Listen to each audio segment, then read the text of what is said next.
Seja muito bem-vindo a mais um podcast aqui da Namidcast. Eu sou a Julia Audi, fundadora da Audicom, e hoje nós vamos falar sobre um tema muito importante, que é o tema das métricas, né? Talvez aquele tema também que assuste aí algumas pessoas da área de marketing, mas é um tema muito essencial para a gente poder ter o sucesso de vários negócios. E hoje eu tenho dois ninjas das métricas aqui comigo, eles que vão compartilhar tudo que eles sabem sobre esse universo, além de trazer aqui insights do dia a dia, a trajetória deles. Então, eu gostaria de dar boa noite aqui para os nossos convidados, Felipe Collins, ele que é fundador do Growth Insight. Boa noite, tudo bom, Fê?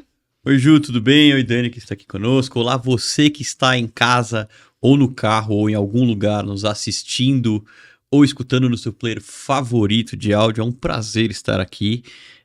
Eu sou um apaixonado por métricas convertido. Eu vim de comunicação, eu vim de um lado mais humanas do que exatas, mas aprendi a gostar e aprendi a ver a importância que tem para o negócio e para marketing.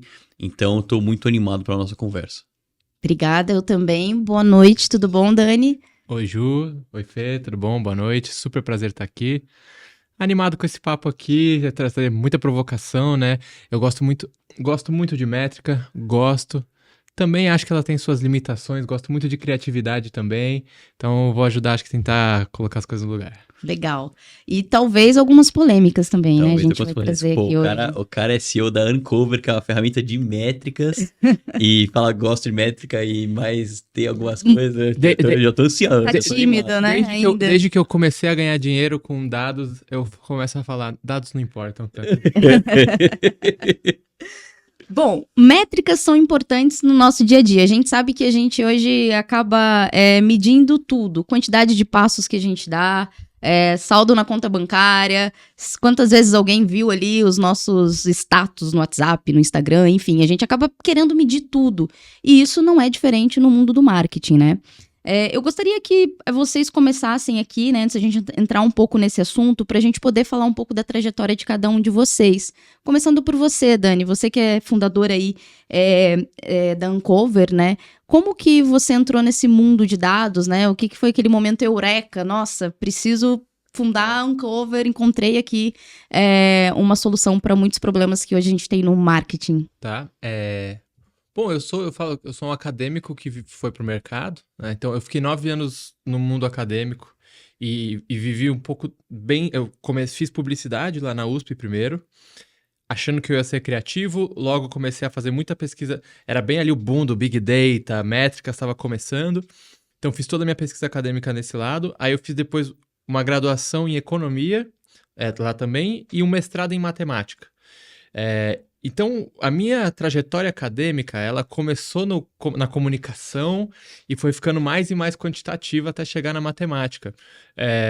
Então, eu acabei, na minha carreira, traduzindo a minha pesquisa acadêmica também.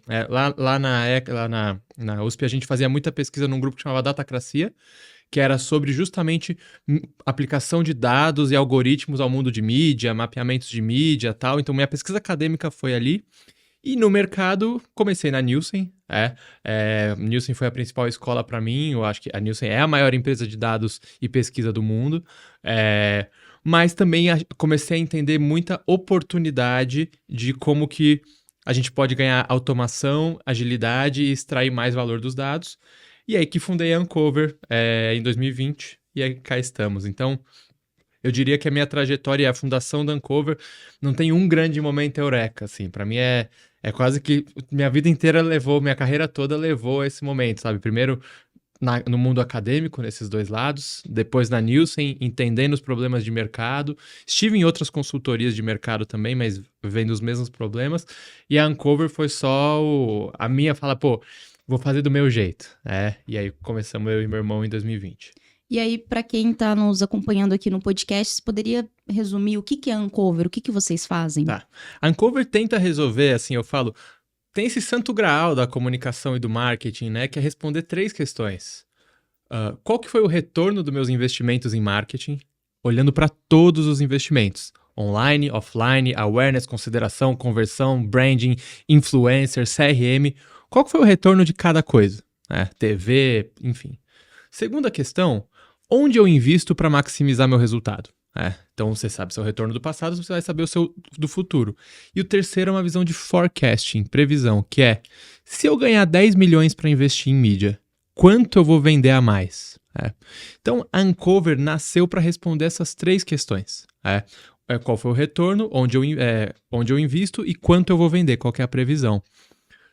Isso era respondido por consultorias que demoravam 6 a 8 meses para deixar pronto uma consultoria. Era muito comum no mercado tradicional, quando eu era consultor, eu estava em agosto de 2024, por exemplo, apresentando o resultado de ROI, de retorno de investimentos, de 2023. Estava falando assim, sabe aquela sua campanha que você fez em setembro de 2023? Meu Deus. O retorno dela foi esse. E para ter isso, o cliente tinha um trabalho de dados gigantesco para me passar os dados, eu fazer a análise, demorava 6, 7 meses para deixar essa análise pronta. Então, o que a Uncover fez foi falar, cara, todo mundo precisa dessas 3 respostas, retorno, onde invisto e quanto que eu vou vender, só que o mercado faz isso de forma muito lenta e muito cara. E aí eu falei, cara, se a gente construir um sistema, uma plataforma que automatize essa análise e deixe ela em alta frequência, a gente vai mudar o mercado. E aí foi assim que surgiu a Uncover. Então hoje a Uncover é uma plataforma SaaS, né, um software, que responde essas 3 perguntas em tempo real. Você faz um investimento, você consegue rapidamente analisar qual foi o resultado que isso gerou de vendas e se você tem que investir mais ou menos em cada uma das caixinhas de mídia. Você vai saber ali quanto você coloca por etapa do funil, vai saber quanto você coloca por estratégia de mídia, por campanha. Tudo ali a gente faz isso de forma muito ágil e rápida. Interessantíssimo. Inclusive, gostaria até de tirar uma dúvida aqui, porque assim, você acabou de falar que custava muito caro para várias empresas, né? Hoje, vocês têm diversos planos e aí tem algum mais acessível, por exemplo, uma startup que queira... Você sabe que budget de startup, geralmente a graninha é curta, né? Então, como que esses planos, eles acabam atendendo também esse tipo de público? Bom timing para essa pergunta, porque a gente acabou de lançar uma versão do produto para um público de startups, né? Então hoje eu tenho, de forma bruta, assim, 3 grandes produtos. Um para os maiores anunciantes, e hoje eu atendo 30 dos 100 maiores anunciantes do Brasil, quase todos de banco, quase todos de telecom. Temos esse novo produto para startups, que investem ali em torno de R$200 mil de mídia por mês, que já conseguem rodar. E eu vou te falar uma coisa, quando eu criei a Uncover, todo mundo achava que precisava desses modelos de atribuição só para o offline, porque o digital estava resolvido. Hoje em dia, cada vez mais o pessoal sabe que o digital não está resolvido. Você faz um TikTok, faz um influencer, você não sabe o retorno disso, né? E estamos com um produto aqui que eu estou testando no mercado, muito interessante, para quem investe R$0. É um produto novo. Menina, me conta aí. Vai atrair bastante gente. Nem eu sei desse. Esse aí pouca gente sabe no mercado. Estamos com uma lista de espera para ele, que é o seguinte... Eu rodei alguns algoritmos em cima de N padrões de investimento de mídia, e aí se você me fala assim, eu nunca investi, mas aí você coloca ali no sistema quanto você quer vender, quanto você quer investir, tal, a gente vai cuspir para você já uma recomendação. É uma engenharia reversa com base nos padrões anteriores. Nos padrões anteriores, legal. Exatamente, né? Que aí é um produto para quem nunca investiu. Então, começamos no grande, estamos descendo degrau a degrau até ter essa versão aí para quem não investe nada. Perfeito. E você aqui estava, às vezes, concordando com o Dani, às vezes falando, realmente... Primeiro, vamos começar que eu tô com uma inveja danada, que o cara fez ECA, depois fez FEA USP, depois fez matemática. Tudo bem, eu achava que eu era super esperto e tudo mais, eu fiz jornalismo, depois fiz marketing e tal, tudo bem. Mestrado, exato. matemática. Fui pro MBA e tudo mais, mas eu não cheguei nesse nível de super nerds assim. E a minha trajetória com métricas era um pouco distintiva de ir pela dor e não pelo amor. Então eu tive agência de comunicação nos idos de 2010 a 14, tinha site de esportes e tinha agência de comunicação. E fui apresentar projeto para cliente. Na época o Facebook era uma coisa grande no país. Likes, vídeo, foto ao vivo, vídeo ao vivo, que era super inovador na época que você precisava mandar um SMS para twittar. Então é essa época que eu tô falando. E aí ele falou assim, super legal, que resultado que vai me dar? Likes, engajamento e tal. Eu falei, não, entendi, isso tá super claro. Que resultado que vai me dar? Não sei. E aí não sei, perdi o cliente, não tinha dinheiro para manter a agência, fechou. Não é experiência legal, não recomendo pra ninguém. E aí eu falei, cara, ninguém vai saber mais métrica de marketing do que eu. E aí eu fui estudar marketing, a parte mais de métricas e numérica, na força do ódio primeiro, depois eu peguei gosto pela coisa, pra responder a pergunta fundamental, que acho que o Dani falou bem, e eu trago uma leitura um pouco diferente, que é, por que esse negócio funciona, ou por que você vai colocar dinheiro em A e não em 5 milhões de outras possibilidades?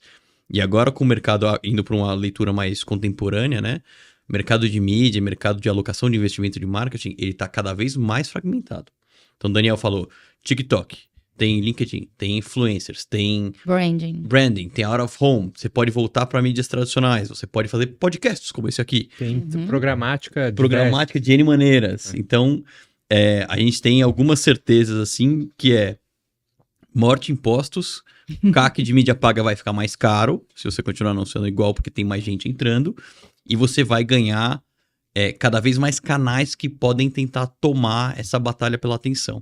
Então, seja de uma maneira mais artesanal, seja de uma maneira mais super algorítmica, você precisa ter um pouco mais de controle de por que toda vez que eu faço isso, dá mais ou menos aquilo. Então, vai desde o básico de saber estatística e correlação não é causalidade, até você saber onde que, se você dobrar teu investimento, que parte do funil que vai cair e assim por diante. Então, eu gosto bastante desse ângulo. E aí eu aproveito para te fazer uma pergunta, né? Na prática, por que métricas elas são fundamentais para qualquer estratégia de marketing? Putz, eu vou resgatar até os clássicos, tá? Peter Drucker, se você não mede, você não controla. Teve em algum momento no mercado a cabeça de que um marqueteiro ou publicitário ou alguma coisa assim era alguém criativo e, eu sou de humanas, eu não posso fazer conta. Eu acho que criou-se uma crença limitante aqui que você não consegue exercitar os dois lados do seu cérebro ao mesmo tempo. E tá errado. Se você quiser correr uma maratona ou emagrecer ou saber que carro comprar ou qualquer coisa, você vai precisar de números, e um número, já diria Chitãozinho e Chororó, é uma evidência de algo. Ele tá te contando alguma história, aquele número tá te contando alguma história. Como é que foi esse mês? Foi bom. Da onde? Bom em como? quê? Quanto? Em comparativo com quem? De que jeito? Então você precisa sempre trazer dados para você conseguir contar essa história melhor. Isso vai desde do Mad Men, que a gente fala do Mad Men versus os Math Men, que são os homens de matemática versus os publicitários criativos. Mas você pega a campanha do Lucky Strike, eu acho, do Camel, do It's Toasted, né? Qual que era o dado que eles tinham? Que a palha lá do tabaco deles era tostado. Todos os outros também são. Não importa, o nosso eu vou ancorar no It's Toasted. Então você tem uma informação ali, ou até Colgate, 9 a cada 10 dentistas recomendam. Gatilho de autoridade baseado em números. Mas quando você volta um pouco pro negócio, é comum você ir para onde é mais confortável, e que no caso de muitas pessoas de marketing é a comunicação, e você ignorar a parte de números. Então tendo a pesar pelo contrário. Eu vou fazer um projeto, eu quero ver primeiro a margem do projeto, quero ver primeiro a EBITDA do projeto, quero ver primeiro o que ele vai dar no negócio, e aí depois eu vou para trás e vou estressar o como. Então a lógica de você ser empreendedor, de você ser empresário, ela deveria começar e ser pautada por números, e não só por, olha só que legal. E pegando um pouco desse raciocínio, dessa lógica, né, tem uma frase que fala assim, pior do que não tomar decisão baseada em dados é tomar decisão baseada em dados errados. E aí, Dani, eu te faço uma pergunta, né, o que acontece quando a gente acaba tomando algumas decisões baseadas nesses dados errados? Qual que é o estrago, tanto começando ali por um time de marketing quanto para uma empresa? Uhum. Quando você tem confiança em algo errado, né? Você vai fazer uma aposta muito maior nessa coisa errada e, consequentemente, o estrago é muito maior. Então, você saber o que você não sabe te limita. Você fala, não tenho certeza disso, portanto, não vou tomar risco. Quando você tem uma certeza errada, ou seja, você está olhando para o dado errado e você acha com certeza, você vai tomar uma decisão, você vai tomar um risco enorme com base em algo errado, você pode destruir muito valor. No mercado de mídia e marketing, e aqui já entrando um pouco para o meu mundo de atribuição, eu falo que o modelo de atribuição tradicional, que chama-se last click, ele é um dado que ele é esse caso. Você também... Qual que é a decisão? Todo mundo olha o que é o last click, em primeiro lugar. É um modelo de atribuição que vai falar qual mídia gerou a venda como. Se a pessoa clicou naquela mídia e foi direto para o carrinho de compra e fez a compra, aquela mídia clicada vai ser considerada a responsável por essa venda. E todo o resto, né? E aí você pergunta, por que o cara clicou ali? Uhum. Vou dar um exemplo. Você buscou aqui abrir conta do banco X no Google, aí apareceu um anúncio ali. Aí você foi lá e clicou naquele anúncio. E aí abriu uma conta. Você abriu a conta por causa daquele anúncio ou você já queria abrir e aí você pesquisou e só acabou clicando ali? Uhum. Então, só que aí o cara vai decidir o orçamento dele com base nesse número. E aí o que ele vai falar? Ele vai pegar aqueles anúncios que são super de fim de funil, que estão perto da ocasião de compra, e vai colocar toda a grana dele ali. Então, esse é o poder de um dado errado. Assim, eu tô dando um exemplo aqui, que é um exemplo muito do meu dia a dia. Pô, o cara vai falar, nossa, olha como meus anúncios de conversão são responsáveis por todas as minhas vendas. Deixa eu colocar todo o meu dinheiro nisso. E aí ele deixa de colocar dinheiro onde está gerando interesse de marca, onde está gerando resultado de longo prazo, ele acaba destruindo uma quantidade de valor. Vou dar um exemplo contraparte muito interessante. Por que olhar o dado errado é pior do que não olhar dado? Eu tenho um cliente que ele fazia atribuição de mídia no olho. No olho. Como é isso? Cara, Belo método, gostei. Então, calma lá que eu vou voltar. Fazia no olho. Ele olhava a curva de vendas, fazia um investimento, e se a venda aumentava, ele investia mais, se a venda não aumentava, ele não investia mais. Não é nada científico. Esse cara estava melhor do que os meus clientes que olhavam só pro last click. Olha só. Porque pelo menos ele estava olhando a métrica certa. Ele via, eu faço um podcast e eu vejo se aquilo... Porque, deixa eu dar um exemplo aqui do podcast. Então, vamos imaginar que a gente tem um monte de ouvinte, que a gente faz um anúncio aqui, o ouvinte vai lá e compra. No gráfico desse meu amigo, aumentou uma compra. Ele vai falar, o podcast deu um resultado. Olha o anúncio aqui, ó. Gerou um resultado. Isso aqui, dessa coquinha. Se você depende de um cara clicar no podcast... Esse cara que foi lá e fez a compra não necessariamente clicou no anúncio ou no link do podcast. Até porque provavelmente você que está nos ouvindo tá ou com outra aba fazendo outra coisa, se você estiver no computador. Ou correndo. Ou no carro, ou correndo. Lavando louça. E, por favor, não cause um acidente automotivo por clicar no link, tá? Exato. Então, olha só. Se você for analisar quantas vendas o anúncio no podcast gerou, se você for analisar cliques no link... Você vai estar olhando para um dado, você vai falar nenhuma. Se você for só olhar vendas direto, que nem esse cliente fazia no olho, então esse é um exemplo, né? A atribuição por clique, last click, é o exemplo mais que eu dou mais no dia a dia de, cara, às vezes é um dado que vai trazer uma evidência errada do resultado de uma campanha e que vai te levar a uma estratégia equivocada de investimentos de mídia e etc. Tem também o outro erro que é ainda em atribuição, você fazer a atribuição pelo first click. Que é muito comum em organizações de venda B2B que eu trabalho um pouco mais, que é assim, o cara fechou em setembro, só que em janeiro de 2018, ele clicou num e-book, ou sei lá, ou um SDR foi lá e colocou os dados dele, e aí a hora que ele fecha, vai lá, o cara levanta a mão, esse cara veio no e-book de 2018, hein? Assim, ele teve inúmeras interações com a marca e com os executivos e com... várias outras ações de venda, de marca, de engajamento e tudo mais. Mas foi o e-book que converteu. Mas foi o e-book que converteu, vamos fazer mais e-book. Calma, segura essa emoção. Então eu concordo com o Daniel quando ele fala que o mapa não é o caminho. Tem até uma filosofia de mapa não é o caminho, inclusive, de vieses cognitivos. E é curioso você pegar um pouco nessa de correlação e causalidade. Teve vezes que eu saí na imprensa, né? Quando eu era diretor de marketing de uma fintech. E a gente saiu na imprensa impresso mesmo, jornal impresso, Valor Econômico. Quantos leads vieram do Valor Econômico? Jornal impresso. 0. É um jornal impresso. Não vem lead por lá. Quantos WhatsApps, olha a métrica indireta, de pessoas que estavam na fase final de vendas os leads mandaram pros caras de venda e pros sócios, falaram assim, vocês estão grandão, hein? Então até no valor, tal. Foi pelo menos uma dúzia. E aí isso esquenta, isso falou, opa, peraí, se tem isso, deixa eu, que eu sou marketing, trabalhar a comunicação dessa matéria com e-mail, com anúncio do Instagram, aí sim, com anúncio do LinkedIn e tudo mais, porque isso aqui tem um potencial reputacional grande. E aí, não vou falar assim, essa venda veio por causa dessa matéria, mas ela ajudou, porque é ciclo longo e ticket alto, ela ajudou numa conversão que potencialmente, não sei se converteria menos ou se demoraria mais. Ela teve um papel importante ali nesse meio do caminho. Mas aí você tem um dado, não é super científico de atribuição, multitouch ou tarará, assim, ajudou de algum jeito, eu sei que ajudou. Eu tenho um salto de fé como marketer aqui que ajudou. Cara, aqui eu acho que a palavra mais importante que a gente precisa começar a discutir em marketing é causalidade. Porque é super difícil entender isso, tá? Porque o que o Fê tá falando aqui, ó, existe uma relação causal entre ele ter saído no valor e o volume de vendas. É ideal você achar uma forma científica de achar essa relação? É o ideal.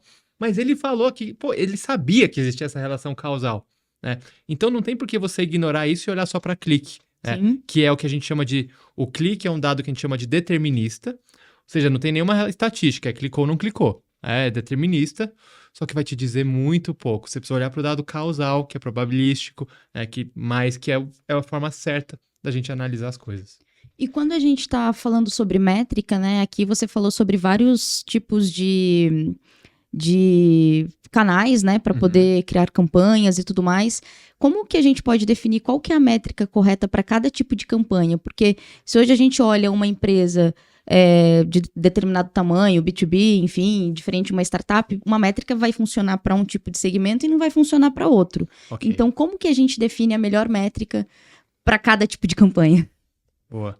Pô, o Fê tem a resposta. Já desenhou. Eu tenho a resposta para você que está nos assistindo. Olha aqui, zoom aqui, põe na tela da Atena. Zoom. Tem 2 cifrões na folha de papel que eu estou desenhando, porque para mim, eu interrompi, porque a métrica central precisa ser dinheiro, receita para a companhia. Cash. Total. Eu acho que a gente tem que partir disso. Mas essa é uma campanha para brand awareness. Ok, para que você quer que a pessoa lembre da sua marca? Para quando ela chegar no ponto de venda, ela comprar. Essa é uma campanha de consideração. Para quê? Para ela te considerar. No fim do dia, todos os investimentos têm que gerar receita. Então, receita é a métrica fundamental. Tá? Então, esse é um ponto de partida. Pronto. A gente tem que chegar na receita. É trivial chegar na receita? Não é. Por quê? Porque muitas vezes, entre o impacto de um anúncio e a apuração da receita, tem um delay temporal. O tempo é o nosso maior desafio no marketing. Por quê? Porque a receita não é instantânea, né? E às vezes pode ser muito, a gente tá falando de meses aqui, potencialmente. Exatamente. Não é assim, fiz anúncio hoje, não deu dinheiro, vou parar. Que é a lógica de quem tá acostumado com clique. É assim, não. Isso aqui eu vou precisar fazer constantemente por 9 meses, para daqui a 9 meses eu talvez ter um começar a ver algum dinheiro. Beleza, você pagou a aposta. Até mesmo se a gente for falar de vendas complexas, é assim, a gente sabe muito, né? Perfeito, exatamente. Então, de um lado a resposta é receita, de outro a receita não é correlacionada exatamente no tempo. Como que a gente resolve esse problema, né? Aí, eu vou usar uma palavrinha meio chata, mas que é o que as plataformas usam também, que é a microconversões. O que é microconversão? É um dado ali na jornada do consumidor que ele é altamente correlacionado, ele é uma proxy da receita. Então, ele antecipa uma receita. Então, ele tem uma boa correlação temporal com a receita. E aí, cada setor vai ter o seu. E aí, a gente tem que ver qual que é o papel de uma microconversão. Ela tem que responder rápido a uma campanha. E ela tem que ter uma correlação no tempo com a receita. Esse é o papel. Deixa eu dar alguns exemplos para deixar claro. Um clássico exemplo desafiador de atribuição é automotiva. Porque, cara, você vai ver um anúncio de um carro, aí tu vai gerar um lead no site. Aí você gera o lead, eventualmente você vai ser jogado para uma concessionária. Aí tu vai fazer... Até emplacar o carro e faturar a receita foram muitos meses. Então, entre você ter visto o anúncio e auferido a receita, é super distante. Só que o que a indústria tá descobrindo? Que volume de test drives de um certo carro tem uma altíssima relação no tempo com a venda daquele carro. Só que ela responde muito rápido ao anúncio. Então você faz o anúncio, um monte de gente vai e faz o test drive. Isso virou a microconversão das automotivas. Porque E virou até call to action deles, né? Não é compre agora, é faça o test drive. Test drive. É o CTA. Porque eles perceberam que no fim do dia a gente quer calcular a receita, mas eles falaram, opa, a cada 20 test drives eu vendo um carro, sei lá. Né? Uhum. Então eles têm essa relação com a receita. Excelente. E aí ele usa a métrica de test drive. Eu tenho varejista, que é o quê? Fluxo na loja. Então, cada indústria vai ter a sua microconversão. Óbvio, por exemplo, pega aqui uma latinha de Coca-Cola, coisas são muito rápidas, pode ir direto na receita. Uhum. Se o ciclo de compra é mais rápido, a gente pode ir direto para a receita. Se o ciclo de compra é mais longo, aí você usa uma microconversão, que é específica da sua categoria, para ver. Mas hoje a gente tem que chegar na receita. Só pra gente também não... Porque o nosso ouvinte pode estar pensando, pô, mas e o awareness? E o alcance? Tal.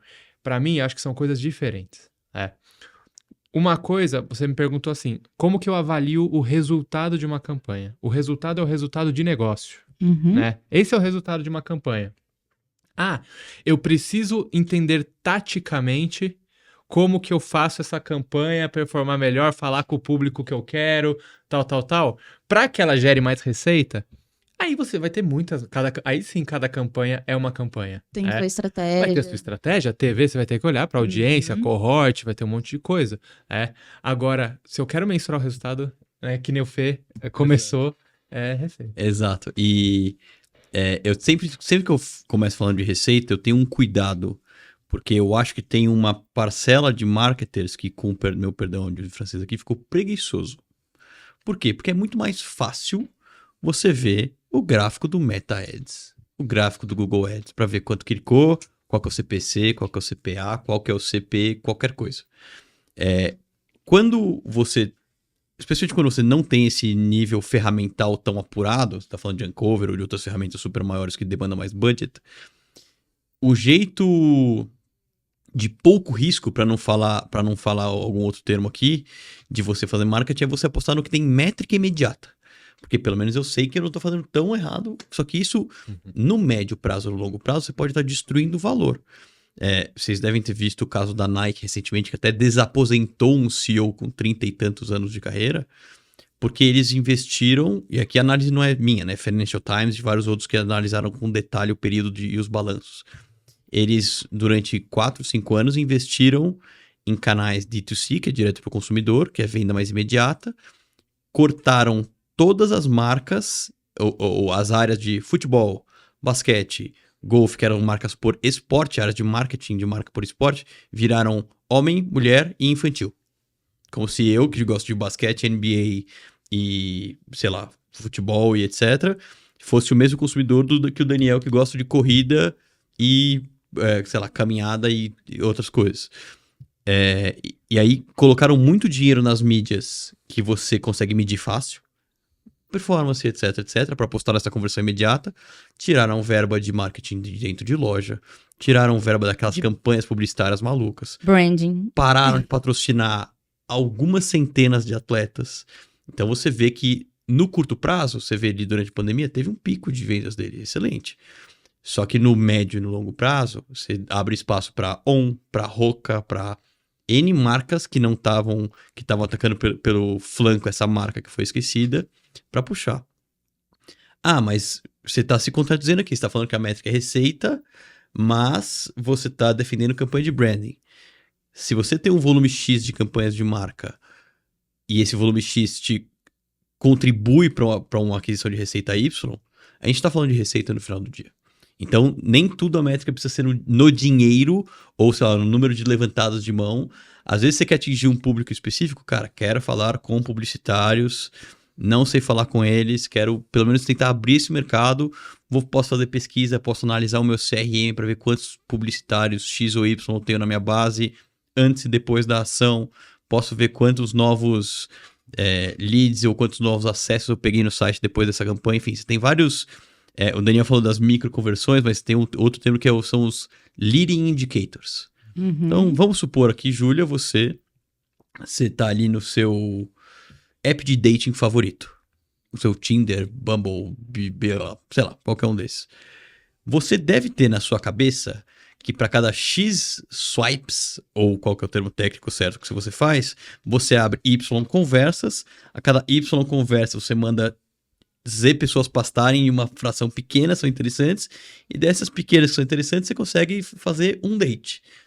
É essa lógica que a gente faz de cabeça no Tinder ou no qualquer outro app, a gente faz para marcas também, só que de uma maneira, obviamente, um pouco mais ajeitada e profissional. Muito boa comparação, adorei. A gente já pode usar isso daí para explicar para qualquer pessoa que tenha um nível iniciante ali de entendimento. Muito bom, Felipe. Eu tenho amigo que usa esses aplicativos com funil de vendas, que o cara já fez Excel. Eu falei, cara... Eu gosto dessa abordagem. Eu acho que não existe termo de nada na sociedade que não possa ser explicado como marketing. Eu tenho essa tese. Pois é, ele tem exatamente. Não, porque ó, se eu gerar tantas conversas por dia, eu a cada tantas conversas jogo tantas pro meu Instagram, porque vai do app pro Instagram, e cada tantas... Tem essa etapa do funil. Tem essa etapa do funil. E aí do Instagram tantas vira date, e aí ele fala, conclusão, eu preciso dar tantos swipes positivos por dia. O meu tempo de resposta tem que ser de até tantos dias, senão o deal é perdido no funil. Já tem que criar um curso para isso, né? Cara, Um infoproduto. Se você entrar na sua plataforma favorita de infoproduto, eu aposto que já vai tem, vai ter. Com certeza. Olha, eu falei pra vocês que eles eram 2 ninjas de métricas. Tô aqui, assim, aprendendo muito com eles, não quero nem interromper, né? Porque a gente vai consumindo todas essas informações aqui. E nós 3 aqui atendemos clientes, tá? Uhum. E às vezes a gente pega aquele cliente que é um pouco mais ansioso, que quer tudo pra ontem, ou quase todos, né? Às vezes não, quase todos. Às vezes a gente não pega um cliente que é ansioso. Melhor é o contrário, né? E nesse caso, quando esse cliente quer, né, resultados ali para ontem, como que a gente consegue lidar com essa expectativa tanto do curto prazo e o longo, para que a gente consiga ter ali uma campanha mais sustentável, né? Como que vocês lidam com esse cliente ansioso? Olha, boa pergunta. É interessante porque, assim, primeiro que eu lido com... Claro, todo cliente é ansioso para você entregar logo para ele o job, mas eu lido com mais clientes preocupados em não... Hoje em dia, essa história que o Fê contou da Nike, acho que o mercado está internalizando, principalmente as empresas mais sofisticadas, assim, Sim. sabe? Então, eu vejo muito assim, Daniel, eu sei no meu coração que fazer esse trabalho gera um resultado no longo prazo. Eu só preciso que você me mostre um número, Então, hoje em dia, eu estou lidando mais com o cliente que acredita no longo prazo, só que ele não tem um número, ele só tem a sensação no coração dele, e aí o que eu faço é fornecer esse número. Como que a gente trabalha o longo e o curto na prática, né? Então, eu acho que eu só fiz esse comentário porque eu sinto que o mercado tá voltando para uma sanidade. Concordo. De voltar ao básico, o longo prazo é importante. Arroz com feijão, né? Arroz com feijão, falar com as pessoas, sabe? Não é ficar pedindo só clique. Vamos contar uma historinha. Pô, a gente viu essa semana a campanha do Nubank lá com o Joe. Maravilhosa. Muito Cara, boa. Esse é o tipo de coisa, esse é o papel da comunicação. Uhum. É falar com as pessoas. Vou até abrir um parênteses aqui de como a gente enlouqueceu, assim. Eu tenho orçamento de muitos clientes, eu vejo, Você pega o share de tempo, de atenção das pessoas, onde é que está a atenção do consumidor hoje? No TikTok, no Reels, no YouTube, no streaming, etc. Se você pega... Então, você soma isso aqui, vai dar 80% da atenção das pessoas. Você pega o orçamento de mídia de qualquer grande anunciante do Brasil, você soma vídeo, YouTube, Reels, TikTok, não dá 10%. Quase nada. Nada. Gente, a gente esqueceu o básico que a gente aprendeu na faculdade de comunicação. Onde eu faço mídia? Onde seu consumidor está prestando atenção. Onde ele tá, gente? Então, assim... O Gary Vaynerchuk lançou um livro esse ano chamado Day Trading Attention, ou Day Trade de Atenção. E ele fala exatamente isso. Você, como marketer, precisa ir onde a atenção está, abre aspas, barata. E aí, não é só sobre o custo total da mídia. Esse podcast é mais barato do que Meta Ads ou qualquer coisa assim. Mas é pelo custo dividido pelo número de olhares atentos àquilo. Perfeito. Então ele fala assim, um dos lugares mais baratos do mundo para você anunciar é o Super Bowl. Aí você fala, mas é o lugar mais caro do mundo para você anunciar.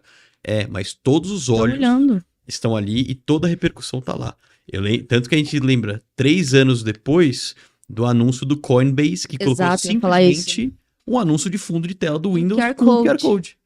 Como é que eles mediram em volume transacional na plataforma? Não. Primeiro foi em volume de downloads. 4 vezes a média mensal deles num dia. Acho Pronto. que tá bom, né? Tá bom. Ô, Acho que a gente tem um jogo aqui pra começar a mensurar. Então, essa coisa de você ir pros canais onde a atenção está é bem relevante. E às vezes não é a atenção de todo mundo. Pro nosso público aqui, talvez a atenção esteja em podcast. Uhum. sim. Ah, vai dar clique? Não. Vai ser 1 milhão de views? Não. Talvez não. Mas aquela atenção profunda que você tá ali quando você tem um problema de marketing para resolver, ou quando você tá querendo pensar e etc. Ali você tem. O corte, que a gente vai ter aqui diversos, a gente vai conseguir colocar numa atenção mais dopamina, vamos falar assim, né? Mas o relacional, cara, toda semana eu escuto a Júlia. Eu nem sei como ela parece, porque eu só escuto no áudio, mas ela parece muito legal, né? Imagina. Então você tem esse relacionamento. E pra mim, você tem que começar a quebrar um pouco do modelo tradicional de sempre alocamos verba assim, Uhum. pra começar a ir pra onde tá a atenção. E aqui eu não tô definindo o canal A ou o canal B. Sim. Mas é muito interessante que, assim, não sei, eu tenho a impressão que esse discurso é voltar à essência da coisa, assim, Pois é. sabe? Porque a gente perdeu, mas pra mim é assim, eu lembro assim na faculdade, segmentação de mídia, onde está o seu público. O famoso funil. Que não é exato, mais aquele funil então, tradicional. Pra mim, isso é um retorno à essência da coisa, que é comunicação boa, com criatividade, e onde está a atenção das pessoas. Eu tive o prazer de trabalhar com o Gui Azevedo, que é cofundador da Alice, e ele foi um dos cofundadores do Doutor Consulta. Ele falou que um dos fatores para o crescimento absurdo do Doutor Consulta foi que eles descobriram uma fórmula, eu estou formulando aqui, que era você fazer mídia no metrô, na estação do metrô, com o consultório do Doutor Consulta pertinho e também super bem envelopado, e cada estação do metrô dava a direção para cada consultório com um copy que eles descobriram que funcionava, que era o de consulta sem demora, etc, toda a proposta de valor deles. A hora que ele estava, primeiro, obviamente, com o NPS positivo e com as lojas ali, com os consultórios, desculpa, indo bem, ele começou a ampliar e ele começou a seguir esse playbook. Olha, vai ser assim, vai ser consultório grande, envelopado, perto de metrô envelopado com o Doutor Consulta. Pronto. Ótimo, cara. Algumas das startups com mais eficiência... É muito interessante isso, porque você pensa assim, eu sou uma startup, vou começar no Google direto só.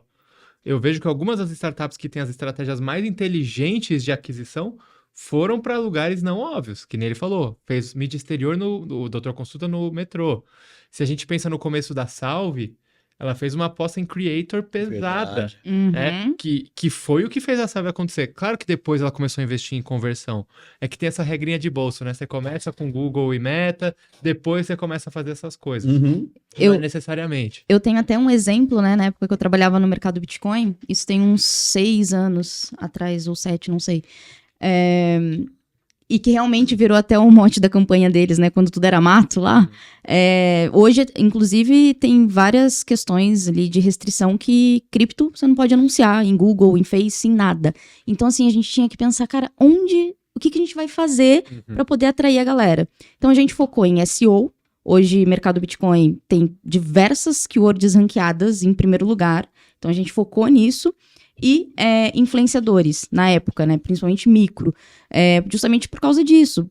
Não tem o que fazer. Então, a gente não consegue ir para esses lugares óbvios. Vamos pro que não é tão não óbvio, né? Mas era o que a gente conseguia fazer na época. E a gente foi por esses caminhos. Então, é isso. É olhar onde o nosso público tá. Se eu for olhar para alguém lá do interior, alguma empresa do interior, vai ser o rádio. Né? Pois é. E Às vezes vai ser evento. às vezes vai ser- panfletagem. Enfim, é isso. É encontrar o canal e aí, de fato, a gente poder Tenho focar N nele. clientes que rádio... Eu tenho cliente que, assim, carro de som passando na O rua. carro do ovo? Carro do ovo da Roy. Cliente grande, tá? Cliente grande. Telefonia, porque você vai vender linha telefônica no interior, sei lá onde, o carro do ovo vem. Cara, eu tava... Uma marca que eu tava ajudando como CMO começou a fazer rádio.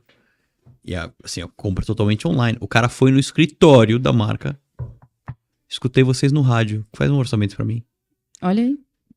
Então, você tem algum tipo de efetividade.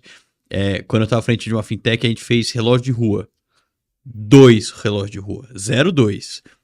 Um na frente de onde estava sendo realizado o Febrabantec, e um na rotatória do Transamérica, aqui em São Paulo, que é onde todo mundo pega trânsito para pegar Uber no Febrabantec.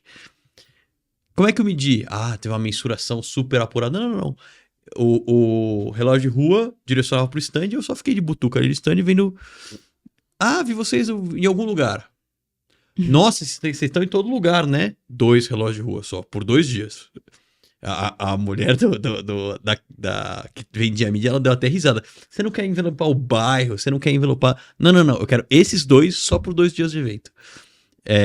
Só que de 15, 20 pessoas que passaram no stand falando que vocês estão em todo lugar, uma era diretora de uma grande empresa que já estava no funil há muito tempo, com aquele deal meio parado, vamos ver, vou ver e te aviso, aquela coisa. Dei uma sorte danada que ela foi no stand, tinha uma ativação no stand legal, e depois ela conversou com o sócio que estava atendendo ela. 2, 3 semanas depois, comprou. E aí você vai falar que foi só o relógio? Exato. Também foi o relógio. E foi essencial naquele momento. A atribuição last click provavelmente mandaria para um e-mail marketing que a gente mandou. A atribuição first click mandaria, sei lá como é que ela virou lead de algum jeito anos antes. Se você for olhar a jornada completa, teve out of home, vários touch points, evento, teve e-mail que a gente mandou para ela antes e depois, teve social que a gente fez com ela antes e depois, enfim, tem um monte de outros pontos de contato na jornada, né? Pior que aí, vou abrir um ponto filosófico aqui. Tá? Manda. Porque isso que vocês estão discutindo eu acho muito interessante. Eu não acredito em atribuição. O que eu quero dizer com isso? Atribuição, assim, tecnicamente, diz respeito a atribuir no nível do usuário. De uma forma bem técnica. Então, o Fê fez a compra. Por que o Fê fez a compra? Eu acho que a gente não é filosoficamente capaz de responder isso. Então, por que essa cliente do Fê fez a compra? Foi o OH? Ou até falar, foi 10%? Não faz, pra mim não faz sentido. Ou foi porque ela gostava tanto da minha marca Isso. que ela se sentia mais cool comprando a minha marca do que outra marca. Exatamente. Não dá pra saber. Não dá pra saber. Só se você fizesse uma pesquisa ali com ela e mesmo assim ela vai falar o que ela acha que influenciou ela, né? Tem muita incerteza envolvida. Só que como é que a gente lida com ciência de tendência? No agregado.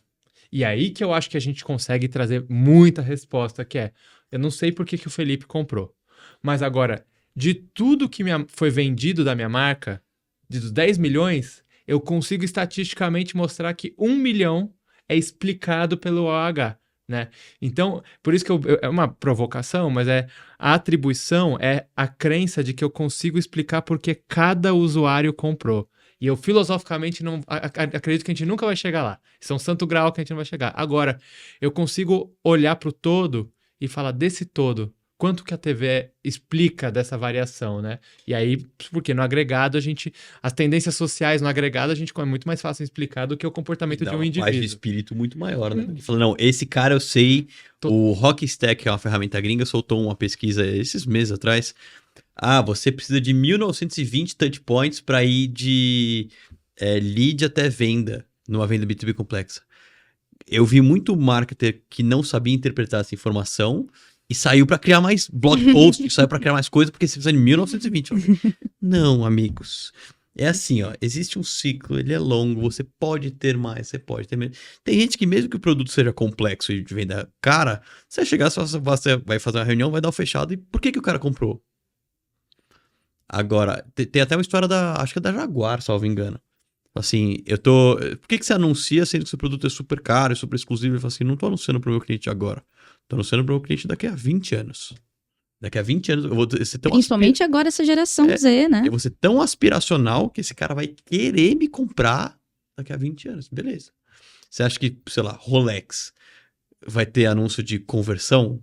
Talvez até tenha, tá? Mas vai ser muito mais uma empatia com a marca, porque existe uma proxy entre como eu me sinto usando aquela marca e o número de vendas de Rolex no mundo. Total. Boa. Bom, a gente tá, infelizmente, caminhando pro final, né? É uma pena, você que tá assistindo já compartilha este podcast com seus clientes, seus amigos, enfim, porque o papo aqui foi muito bom, de extrema qualidade. E aí eu queria saber de vocês, pra gente encerrar aqui, e aí decidam quem quer trazer, hoje o que vocês entendem como o principal erro que as empresas elas cometem na hora de definir e interpretar métricas, né? E como que elas podem evitar esse tipo de problema? Quem começa? Começa, Daniel? Pode Pode começar. ser. Ó, eu acho que Vou começar com uma frase abstrata, eu explico. Eu sempre começo assim. Medir as partes vai otimizar o todo. Esse é o erro. E isso não acontece. O que eu quero dizer com isso? Eu quero gerar resultado no todo, né? Receita. Então deixa eu otimizar meu Google, olhar o resultado do Google. Deixa eu otimizar meu meta, Deixa eu olhar meu influenciador e conseguir mais alcance e mais like. Deixa eu olhar a TV. Se você olhar para a métrica de cada parte, você não vai estar otimizando a receita. Se você tem uma fábrica e você otimizar só cada máquina, você não vai fazer a fábrica funcionar. Você tem que olhar para a fábrica toda. Então, a minha recomendação, eu falo, esse é o erro. A pessoa vai fazer o mais difícil antes de fazer o fácil. Que em vez de tentar otimizar cada parte da sua fábrica, tenta otimizar ela de forma integrada.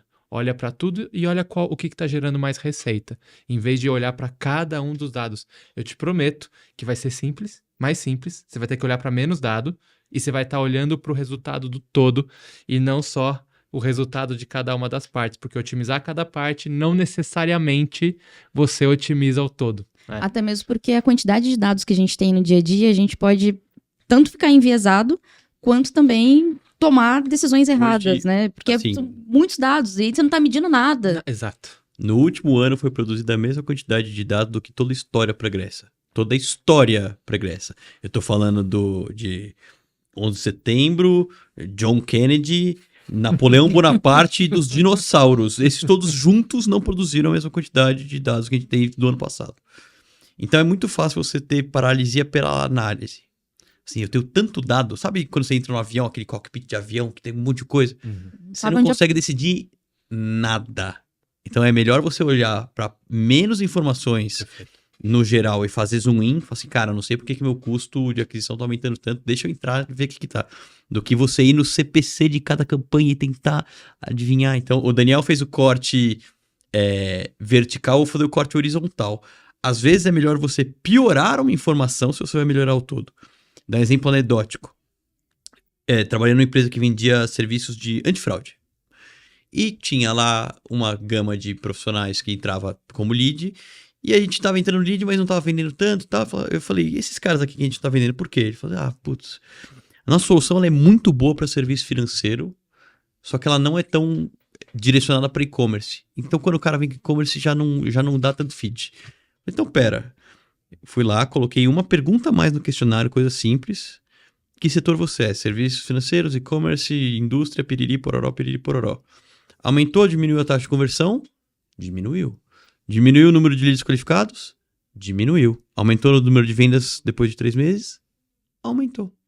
Tcharam! Eu diminuí porque eu diminui o tempo bom de um vendedor alocado num cliente de baixo potencial. Então, você diminui se fosse só focado em leads, preciso gerar leads, que é muito marketer vem nessa noia, ou só preciso melhorar o tráfego, ou qualquer coisa assim, você ia só colocar de tempo bom em cliente de baixo potencial. Então, essa miopia dos dados de você olhar só a árvore na floresta é um problema grave, e você ter essa paralisia pela análise do tipo, cara, se eu não tiver a análise perfeita desses dados de XPTO, ou você até faz uma retroengenharia para justificar o que você fez.